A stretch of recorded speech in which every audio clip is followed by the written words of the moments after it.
a retirement home that was right across the street from the detectives building, the old detectives building in Kingsville.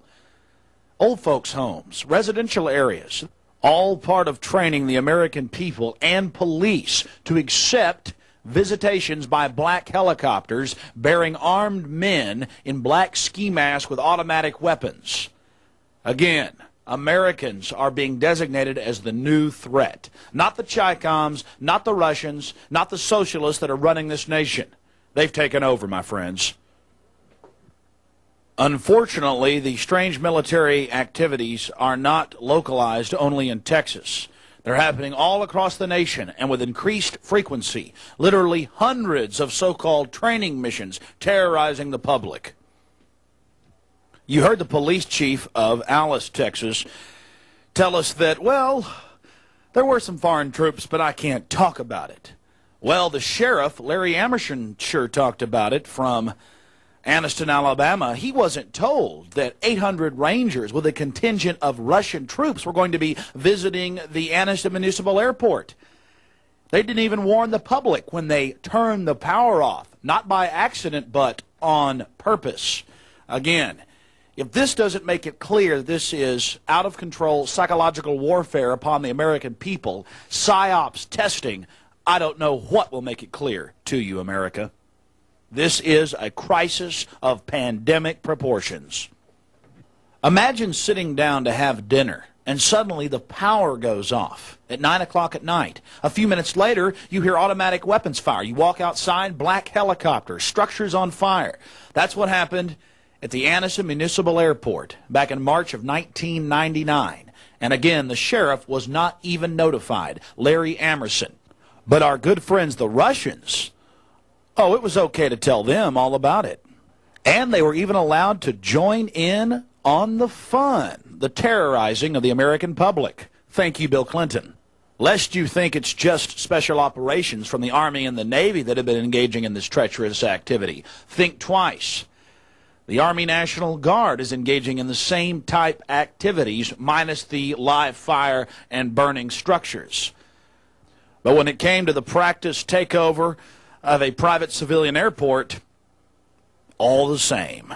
In Temple, Texas. So, are y'all just in support of the takeover of the airport?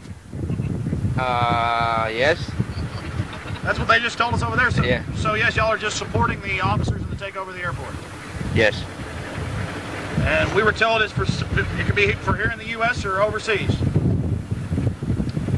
Possibly. Really? They tell you all that, huh? Yeah, we're just working out of it because we have aircraft. We're supporting the aircraft, so you have to have an airfield. So we just getting the local authorities used to working. Yeah. Working together. Hey, Mac. Don't be talking to anybody unless you go to the public information office, okay? Oh, I'm sorry. Our soldiers are not authorized to make any comments or any other movement. Oh, okay, the soldiers aren't authorized to talk to us? Only our Colonel, Lieutenant Colonel Shine or... Okay, okay.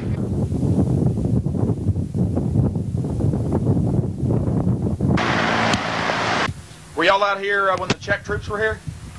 Yes. They were here in, when was that? Wednesday. Oh, the Czech troops were? Mm-hmm. Yeah. What were they doing?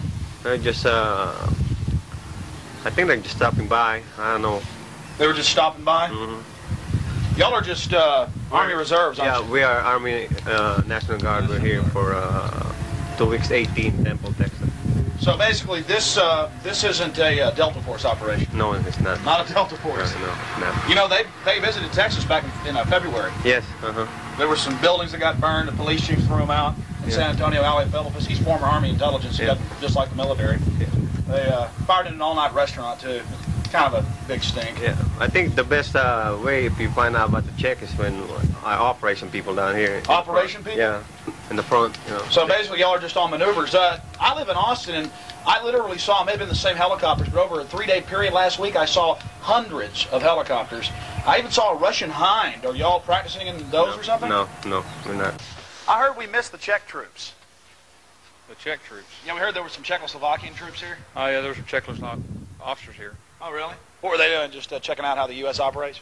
I'm not sure. They were with the Public Affairs Office out here. Oh, really? What's your name, sir? Major Kenyon.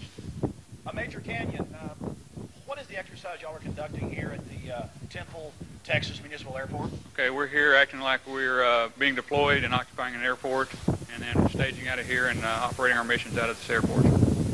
Did you get that, Mike? Yeah. Anyways, but of course this is for overseas, correct? Either overseas or something local. So, are y'all just in support of the takeover of the airport? Yes. That's what they just told us over there. So, Yeah. So yes, y'all are just supporting the officers in the takeover of the airport. Yes. And we were told it could be for here in the U.S. or overseas. Possibly. Really? They tell you all that, huh? Yeah, somewhat. You know, I mean. I think you guys are kind of smiling. But, well, I tell you. I can't tell you anything any more than he could. We have aircraft. We're supporting the aircraft, so you have to have an airfield. So we just. Just getting the local authorities used to working. Yeah. Working together. Hey, Mac. Don't be talking to anybody unless you go to the public information office, okay? Oh, I'm sorry. Our soldiers are not authorized to make any comments or any other movements. Can't hear anything. Oh, okay, the soldiers aren't authorized to talk to us? Only our Colonel, Lieutenant Colonel Shine or... Okay, okay.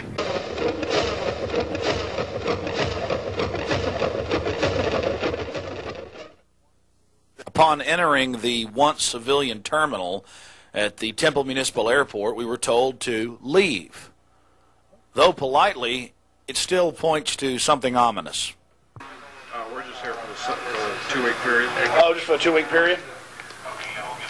How long ago did y'all move in? About a week ago? No, we're here for 2 weeks at a time. Oh, cool. Who you with? Oh, I got a little radio show, a little Sun Kid talk show, and I also make documentaries. How you doing? Pretty good. So y'all are just practicing taking over the airport? Can I introduce you to somebody that... I've already talked to you about this. Yeah. We're practicing occupying an airport. Yeah.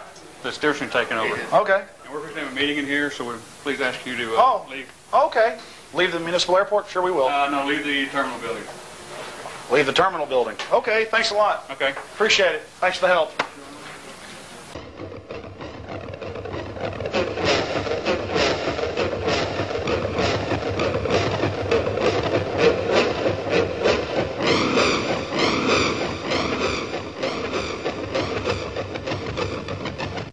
The place is Hebron, Maryland. The date, September 3rd and 4th, 1998. Another one of my listeners in Hebron, Maryland, sent me this amateur videotape and accompanying news articles. I called and confirmed his story with the sheriff and others in the town. The Marines came in, over 70 of them, and engaged in a takeover of the town, from the courthouse to other centers of city government. And then they went out during the day and at night and engaged in mock gun confiscations, aided by citizens and, yes, even adolescents and young children on bicycles looking for the supposed terrorist. All part of training our law enforcement, our military, and our local constabularies all around the country that it's normal activity to have children and others engaged with the military tattling on citizens. This is nothing but pure preparation for martial law. Again, Hebron, Maryland, 1998. Are you the sheriff? Yes, I am. So tell me what's happening here.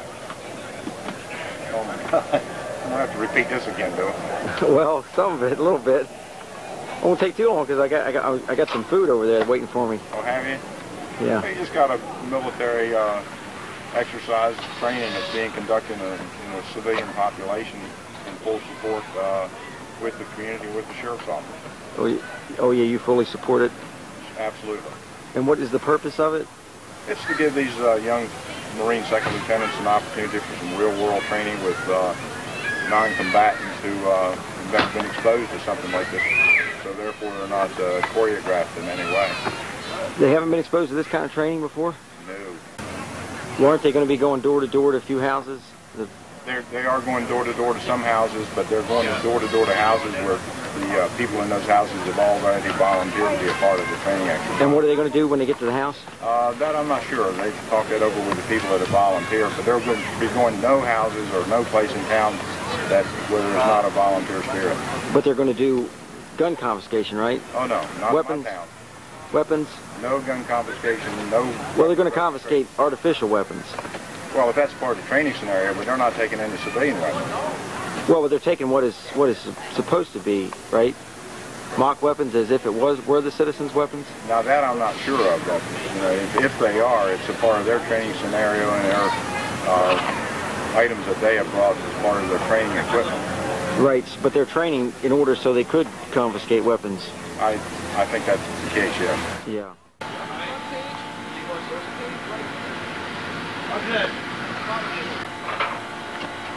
You guys are using a ladder instead of like climbing by a rope or something.